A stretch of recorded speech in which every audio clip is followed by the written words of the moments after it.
Bien le bonjour et bienvenue dans cette vidéo fortement explicative de manga et animé. Aujourd'hui, un nouveau sujet qui me tient à cœur. On va parler de l'une des plus grosses trahisons que j'ai vécues. Et non, je ne parle pas d'un pote m'ayant ghosté sur WoW pour jouer avec un autre groupe. Enculé va! Avec la sortie de sa saison 7, je voulais parler de My Hero Academia.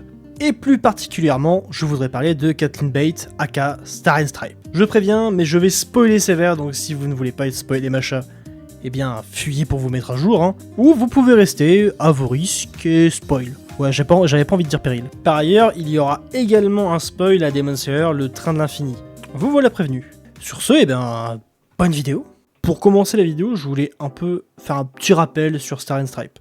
Donc, Caitlin Bate, de son nom de super-héroïne Star and Stripe, est donc un personnage de My Hero Academia. Jusqu'à là, vous me suivez. Elle fera donc sa première grande apparition en tant qu'héroïne au chapitre 328. T'apprends donc qu'elle est la numéro 1 des États-Unis, hein, ce qui est clairement pas rien. Hein. Elle est l'équivalent d'All Might, mais dans un autre pays. Ici, le pays où l'on tire sur les tornades et le soleil. Dans la foulée, très rapidement avec son combat contre Tomura, le lecteur apprendra le fonctionnement de son alter, New Order, qui s'avère être terriblement redoutable et avec un immense potentiel. L'alter permettant d'instaurer une règle en la prononçant à haute voix. Elle ne peut cependant pas avoir plus de 2 règles en même temps, donc, malgré cette petite contrepartie, on est tout de même sur un des plus puissants alters du versant. A noter qu'elle augmente sa force, mais elle ne peut pas le faire à l'infini. Et si la personne victime d'une de ces règles ne sait pas exactement qui elle est, la règle ne fonctionne pas. Niveau caractère, on a un personnage plutôt enjoué avec un fort caractère, hein, qui met vraiment en avant la protection d'autrui. L'une des caractérisations de Star est qu'elle est une rebelle, dans le sens où elle n'hésite pas à ignorer des ordres ou des règles si ça lui permet d'atteindre ses objectifs. Ce qui est plutôt un comble hein, quand on connaît son alter. Niveau backstory, on est sur du très léger, hein. Concrètement, elle s'est faite sauver par All Might, et c'est ce qui lui a donné l'envie de devenir une héroïne.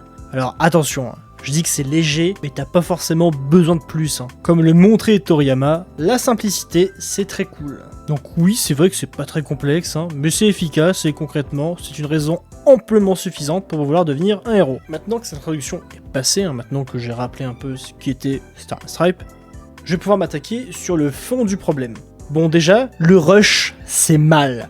Bordel. Star est apparu au chapitre 328 pour mourir 4 chapitres plus tard. Mis à part exception, comme notamment le manga Valkyrie Apocalypse, hein, qui s'y prête, tu ne tues pas ton personnage alors que tu viens de l'introduire. C'est vraiment du terrorisme artistique. C'est pas possible de faire ça. Notamment sur un personnage qui est ultra important dans ton univers. T'avais de quoi faire des choses incroyables avec ce personnage. Déjà, au niveau des interactions, on frôle le zéro. Alors oui, les fans d'All Might, c'est clairement le héros qui lui a donné envie d'être héroïne, et tu as 6 bros qui sont pilotes d'avion qui l'accompagnent. Mais c'est tout, et c'est si peu. Personnellement, j'aurais aimé qu'on la voie plus de temps, et notamment échanger avec ses bros, et surtout qu'elle puisse avoir des interactions avec Deku. Deku et Star sont tout de même les disciples d'All Might. Quand je parle de disciples, c'est qu'ils portent la volonté de leur héros. Et ça aurait été si intéressant d'avoir un arc se déroulant en Amérique avec Deku sous les ailes de Star. Je pense sincèrement que le fait qu'on n'ait pas eu cet arc Amérique, ça a été un manque mais monstrueux dans tous les sens pour My Hero Academia. D'un côté, on aurait pu avoir un univers bien plus étoffé. J'entends par là de voir comment se passe le crime dans un autre pays que le Japon. Comment les vilains s'organisent, comment le peuple réagit vis-à-vis des héros. Est-ce que la trigger est utilisée jusqu'ici? Comment les héros sont-ils régis par la loi? Je reviens vite fait sur l'organisation des vilains, sachant qu'on a clairement une ouverture sur cette piste avec All for One. Il explique bien qu'au niveau du Japon, All Might avait réussi à totalement annihiler le crime organisé, ce qui n'est absolument pas le cas dans les autres pays. C'est dommage de mettre cette information de côté alors que t'as de quoi faire avec. Étant donné que All for One a des contacts dans le monde entier, on aurait pu avoir l'un de ces gros bonnets à la tête de l'organisation des crimes aux States. Et je pense qu'on aurait pu aussi mieux développer le développement des pouvoirs des alters de Deku en Amérique vis-à-vis de ce stage. Ça aurait donné plus d'authenticité à son entraînement. D'ailleurs, je reviens sur cette info encore une fois, hein, sur le fait que All for One a des contacts dans le monde entier. Encore une fois, je vais prendre juste l'Amérique, tu vois. Donc du coup, l'héroïne numéro 1 des Amériques a été liquidée. Elle n'existe plus. Donc en soi, ces fameux contacts qui sont dans le monde entier, on va prendre ceux de l'Amérique, ils n'ont pratiquement plus rien pour être retenus. Pourquoi ces connards ils font une AFK totale là? Et oui, une fois de plus, le fait qu'on n'ait pas eu cet arc Amérique, eh ben, ça te donne de l'incohérence dans ton récit. Un jour j'en parlerai dans une vidéo, mais c'est pour ça que c'est important d'avoir une maîtrise de son univers. Notamment dans un univers comme My Hero Academia où t'as ce système de vilains et de héros. Il n'y a pas que le Japon qui est en train de bouger. Les autres pays ils sont pas censés être en pause, hein,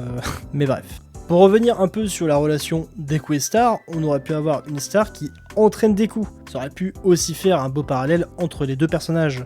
Les deux ayant été inspirés par All Might. Ça aurait pu développer que le One for All n'est pas la seule chose qui fait survivre la volonté.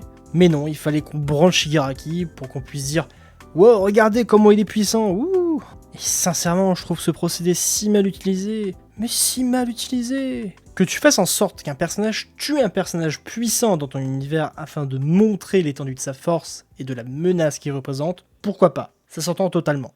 En réalité, c'est loin d'être con, hein. Ça permet de choquer le lecteur et de faire comprendre que c'est pas du flan ce qui se passe. Cependant, comme je l'ai dit sur ma vidéo traitant de Jujutsu Kaisen, t'as des manières de le faire. Et pour le coup de Shigaraki, avec l'arc précédent, t'avais pas besoin de la mort de Star pour faire comprendre ô combien il avait évolué.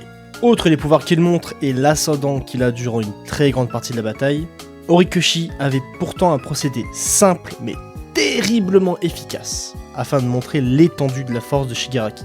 Est-ce que vous vous souvenez duquel? Quel était ce procédé?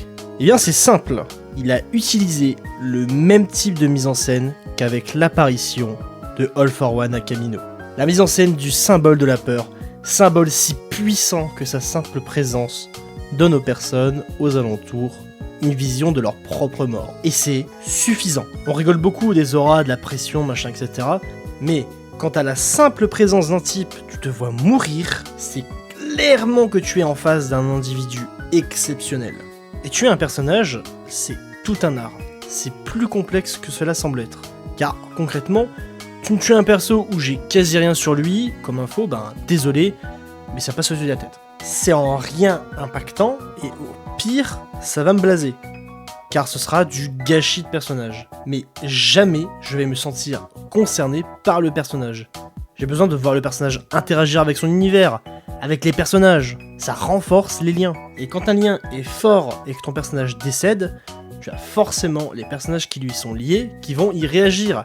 Et là c'est intéressant. Et là, je vais enchaîner avec les réactions sur les réseaux sociaux, car mine de rien, on est une belle brochette de fanfrelins à échanger là-dessus. Et j'ai lu des choses, et certaines m'ont fait rire, d'autres m'ont juste fait souffler. Je m'explique.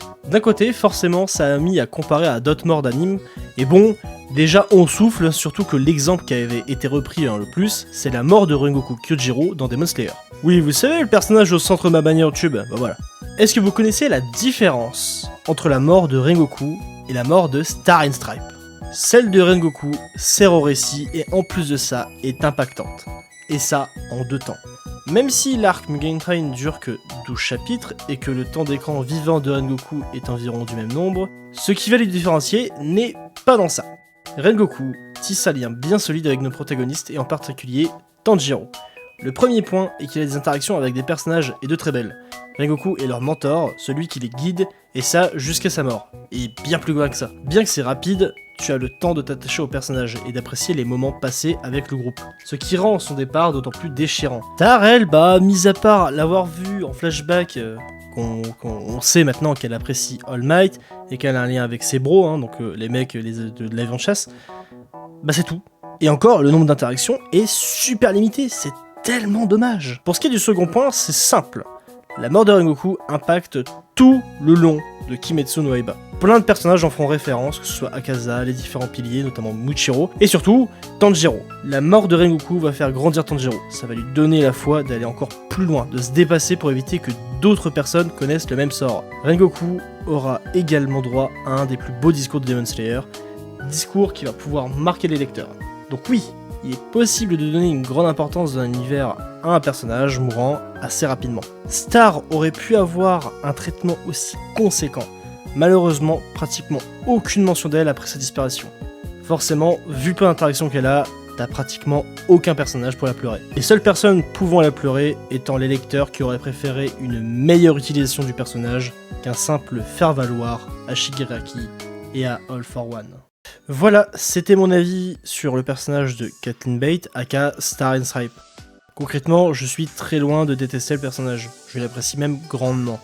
Mais comme je le développe durant la vidéo, je suis totalement déçu du personnage, enfin, du moins de son exécution. Un personnage qui aurait pu être incroyable, l'un des meilleurs persos de MHA se retrouve mis de côté sans être exploité plus que ça. S'il y avait eu son arc à elle pour la développer l'univers de MHA et pour également tisser un lien fort avec Deku, on aurait pu avoir un personnage exceptionnel, mais non. On restera au plus grand potentiel gâché que j'ai pu voir niveau personnage. Et attention, le personnage n'est pas nul, malheureusement, c'est l'exécution qui est extrêmement catastrophique, et elle ne donne pas le temps à Star de pouvoir briller de toute sa lumière. J'espère que la vidéo vous aura plu, que vous soyez d'accord ou pas hein, d'ailleurs. Sur ce, on se retrouvera pour une prochaine vidéo. Que vos aventures se passent à merveille, c'était Ryusta.